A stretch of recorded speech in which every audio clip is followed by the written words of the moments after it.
4.2, complex solutions. So we kind of ended in 4.1 talking about the same type of thing. So looking at this first one, if we were to find all the solutions for these three questions, to get this x by itself, we would add the 2 over. So this one would have x is equal to 2. Here we'd have to factor. So what numbers multiply to get positive 9 and add together to get negative 6 would be negative 3 times negative 3 multiplied to get positive 9, add together to get negative 6. Since these are the same, we only would set 1 equal to 0, so we'd have x is equal to 3. You want to write it out 2 times, or else you would just have a multiplicity of 2. But it has exactly 2 answers. This is the first power. It has 1 answer. Now we get into something like this. So what multiplies to get 1 adds together to get 0. We can split up that to be x plus 1, x squared minus 1, because we still want to have a degree of 4. Now we set both of these equal to 0, and we solve. We subtract the 1 over, we add the 1 over, we're going to have 4 answers. Now right here, when I take the square root of this number, there's 2 answers here. There are 2 answers here. So this is kind of like in this format. In this case though, when we are solving for something that's squared, this becomes a plus or minus. Now the square root of a negative 1 is I. So there's 2 answers here. And the square root of 1 is 1. And there's 2 answers here. So there's still a total of 4 answers. So if we look at example 2, this question just says to use a discriminant. Now if we look at the quadratic formula, this part right here is the quadratic formula, or the discriminant. So this is the point that we are going to be evaluating. It's asking for how many real solutions. It's not asking you to solve it. It's asking for how many real solutions. So when we're doing this, we can only use the quadratic formula when we have something that's squared. All these are squared. We only take this part. Now our answers are either going to be 1 real solution, kind of like here this has 1 real solution, but there's multiplicity of 2. Or else it could be 2 real solutions, that's if we were to factor normally, or no real. If we only had this problem right here, this quadratic has no real solutions, because that was I. So you find your A, B, and C first, and you plug it in just to your discriminant, being careful of that squared. And you solve that, so we get 0. So if my discriminant is 0, that means I'm not going to be adding or subtracting anything here. That means we're really only dealing with this fraction, whatever it may be. So if we get our discriminant as 0, we have 1 real solution. 1 real solution. I want you to pause the video and find the discriminant for both B and C. So for the second one, we get our discriminant as negative 55. So again, this is negative 55. Well, when we take the square root of a negative, that is an imaginary number. So if our discriminant is negative, there are no real solutions. Last but not least, if we put 64, so right here, our C value is 0. So when I plug that in, I get 64. Well, if you take the square root of 64, you're going to get a plus or minus here. So in this case, because it's positive, 2 real solutions. 0, 1 real, negative, no real, positive, 2 real. So let's get into if we're going to have 2 or no real solutions. So if I'm going to write this, make sure you read how it says, write in complex standard form. My A here is 1, my B here is 2, my C here is 2. So if I plug this into my quadratic formula, I get that this right here, this discriminant, this is where you should always start. My discriminant here is negative 12. One thing I'm going to do right now so that I can remember to keep these separated, this has to be divided by 2 and my root has to be divided by 2. Now I need to simplify this root. So you can either do it the factor tree or perfect squares. The square root of 12 is the same thing as square root of 4 times square root of 3. So this becomes, if I simplify this fraction, that's negative 1, plus or minus, the square root of 4 is 2. So this would become 2I square root of 3, the I because it's negative, so we have to show that it's going to be imaginary, divided by 2, and now I can simplify that as well. So my roots, my imaginary roots here would be negative 1 plus or minus I square root 3. Okay, that's when I can't factor. So I have adding, subtracting, I can't factor. What if I have a problem like example 4? Well, it's the 4th power, but I can still factor that because I can look to see what numbers multiply, get negative 20, and add together to get negative 2 or negative 1. So when I split up that x to the 4th, in each parentheses, I'm going to have an x squared and an x squared. I'm going to have minus 5 plus 4. Minus 5 plus 4. So now because I have that multiplication, I can set both of these equations equal to 0. And I solve both of these for x. I add over the 5. I take the square root. Remember, when you take the square root, there are two answers. So we have a plus or minus here. I subtract the 4. I take the square root. So the square root of 4 is 2. The square root of a negative is I, and we solve this plus or minus. Now, often I will also ask you to write this in linear factors. So write this as an equation. So if these are my zeros, my linear factors would be x plus the square root of 5. That's the 0 at negative 5. So I would add the square root of 5 over. X minus the square root of 5, because if I were to solve this, I would subtract that over. And I would have x plus 2i, because I would add that negative 2i over, and x minus 2i. So this would be me writing in linear factorization.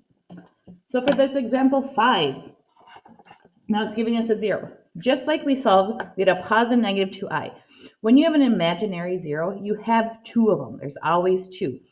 So let's see if I want to rewrite this in factored form, because I need to try to factor this out to find the zeros, all the zeros of x.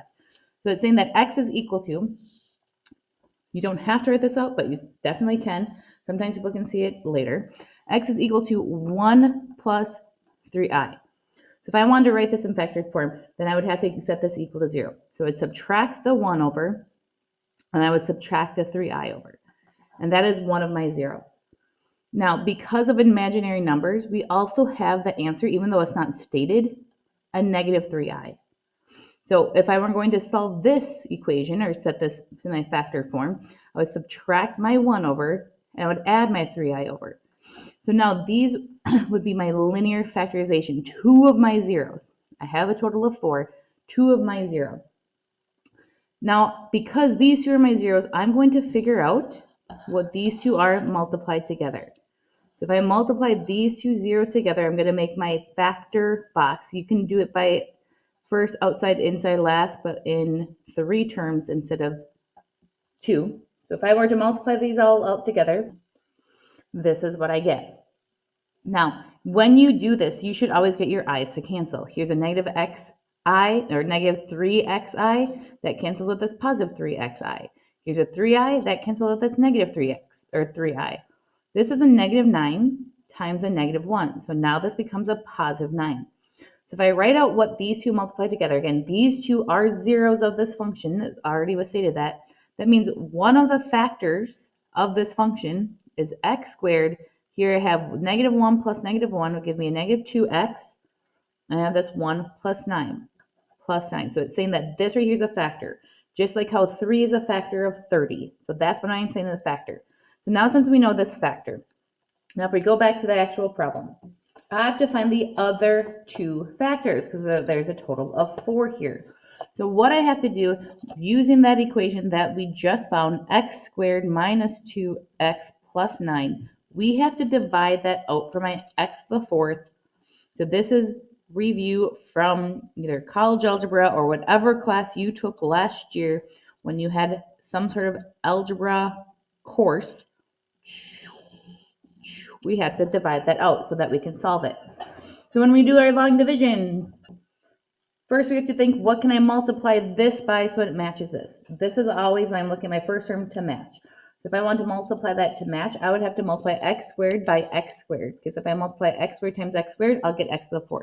And you multiply each one of these. So I have x to the 4th, this would become a minus 2x cubed, this would become a plus 9x squared. I'm multiplying each term by that x squared. And then you're subtracting it. So it's like taking the opposite of what's ever there. You are subtracting. And you subtract those 3 terms off. So these should cancel, which they do. When I add these two together, I get a negative x cubed. You get a negative 3x squared plus 2x minus 60. And you go through that thinking process again. What should I multiply x squared by to get a negative x cubed? Well, that would be a negative x. Now I'm looking at this. If I multiply each one of these by a negative x, I get a negative x cubed. This becomes a positive 2x squared and a negative 9x. I'm multiplying each one of these by my negative 9. Again, you are subtracting. So that means you're doing the opposite. Subtraction is like the opposite of. So I subtract these off. I get -5. Look at my work, something went wrong. I forgot to write a 10 because this 9 plus this 1 was a 10. So that was a 10. That was a 10. So when I subtract this was a 4. Now these two cancel. This becomes a -6x squared. This becomes my -8x minus 60. So what matches? A -6 would match that. Now this should be the exact same. So if I multiply this by -6, I would get a -6, so it matches. Multiply this by a -6, I get a +12, so I get that +12 from adding 10 plus 2. If I multiply this by -6, I get a -60. So this completely cancels out. So now what I have left is this x squared minus x minus 6. And we need to factor that out. If you can't factor that, you have to use the quadratic formula. But we can factor that out because we are smart individuals. And we know that two numbers that multiply get -6 and add together to get -1 would be -3 and -2. So if I solve this, I have x is equal to 3. I have x is equal to -2. 3 and -2. I also have x is equal to 1 plus or minus 3i. And that was all from the very beginning. I did not give you guys enough room for that example 5. Sorry. So example 6 is kind of working backwards from that. It gives you all the zeros, and it's telling you the a component. And that's the difference between example 6 and example 7. So first, if I have all these components, I can write this out in factored form. So now this is written in factored form. Because we have 4 factors, I'm going to multiply these two together. So if I multiply my first outside, inside, last, I would get x squared. This becomes x plus x, so that would give me 2x. 1 times 1 is 1. So I already added my outside and my inside together. Now if I look at my last, I'm going to actually multiply these out so it's a little bit easier. X, this becomes a -3ix. This becomes a +3ix. And my last two becomes a negative times a positive is a -9i squared. Remember, this becomes -9 times -1, which is a +9. So what I have left here is x squared plus 2x plus 1, that's multiplying these two real factors together, times x squared. These two cancel right there, and I also have this plus 9. Now I can multiply these together. Again, you can either do it rainbow, distribute, or you can use your box method. And you should get that once you multiply these together, x to the 4th plus 2x cubed, I have to add that x plus that x squared. That becomes a 10x squared plus this 18x plus 9. Now, because it says a is equal to 1, that's my final answer. I don't have to do anything else. Bing, bada, boom. So right now, I want you to pause the video, and I want you to do that same thing for question number 7, seeing that we have 2 of these zeros. So if you want me to write this out, we have x minus 2 for the +2, and then we're going to have x minus 1 minus I, and x minus 1 plus I. So because this is positive, both of these are negative, but the i's are opposite. So I want you to multiply this out just like we did up here. Pause the video and do that right now. So first I multiply my imaginary numbers together. All my imaginaries cancel out. This becomes -1 times -1, which is 1. So I can add these two real components together, and that's where that 2 comes from. And then I multiply this in. Now if you notice, I have an a here. So this question up here, it says a is equal to 1. That's why we didn't have to worry about that. But now we don't know what a value is, but it does give us this.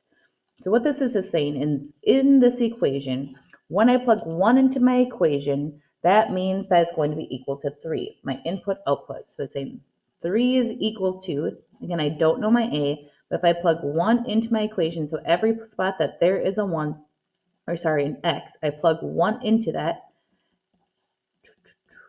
just like this, and then I simplify this right here, and I get 3 is equal to a times -1. And then I have to solve that. So if I solve that, that means I'm going to divide by -1. It's telling me that a is going to be equal to -3.